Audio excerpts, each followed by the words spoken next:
Okay, you can see that after I change the target to 0.225, the grid Q will now become 0.775.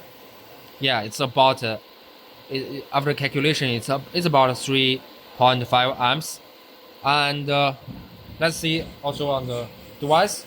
The device, you can see that the QR is about 0.9,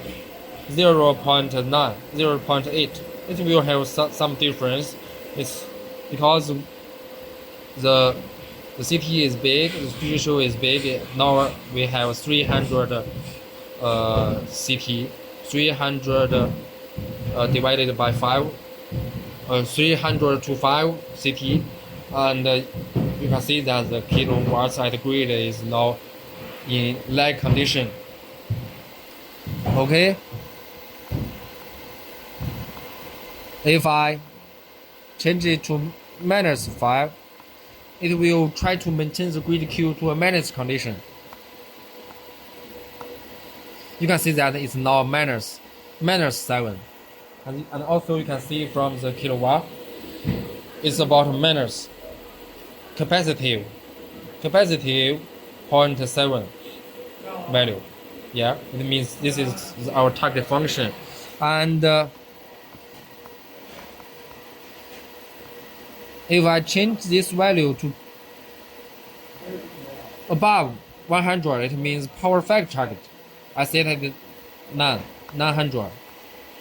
You can see that after some reduction, you can see that the power factor now is about 0.9, yeah, 0.9. But you can see that the PF target is changing. That's because the real power is too small. The real power is 0.1. It changes a little, the power factor changes a lot. Okay? And you can see here the QR is about 0.9, 0.2. Yeah, it's in lag condition, and also the cosine phi, you can see that is 0.8. That can't see that our device is not working right.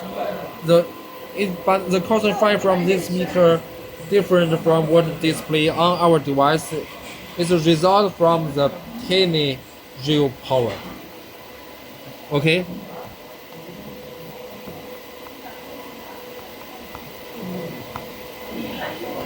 If I change it to -900,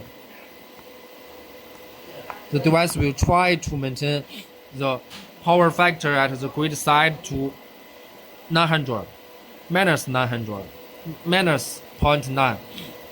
Yeah, and you can see from the device that it's not close to that value. Okay, but you can see that from the QR, the value here is in capacitive. So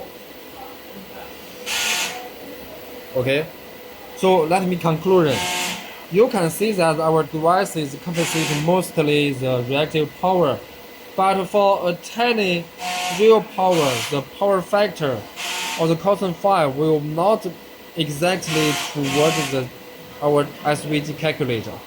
And it's also the 2 meters will have difference because the tiny value, the tiny real power value is the main key point. So as far as normally we regard SVG as a reactive power current eliminator. Its mainly function or mainly goal is to eliminate the reactive power, not maintain the power factor. It's different from what you traditionally used by your capacitor. It's our SVG mainly focused on reactive power. Its main goal is to reduce reactive power, not to maintain PF. The PF is result from both real power and reactive power, but our SVG is only mainly used to reduce or eliminate the reactive power. Reactive power being reduced to 0 if the real power is is high enough, the power factor will surely result in unit or 0.999. But if real power is really small, extreme example is that if the real power is 0, even we eliminate all the reactive power, the PF cannot reach high. It's still 0. Just by the equation, you can see that as we told you. Okay.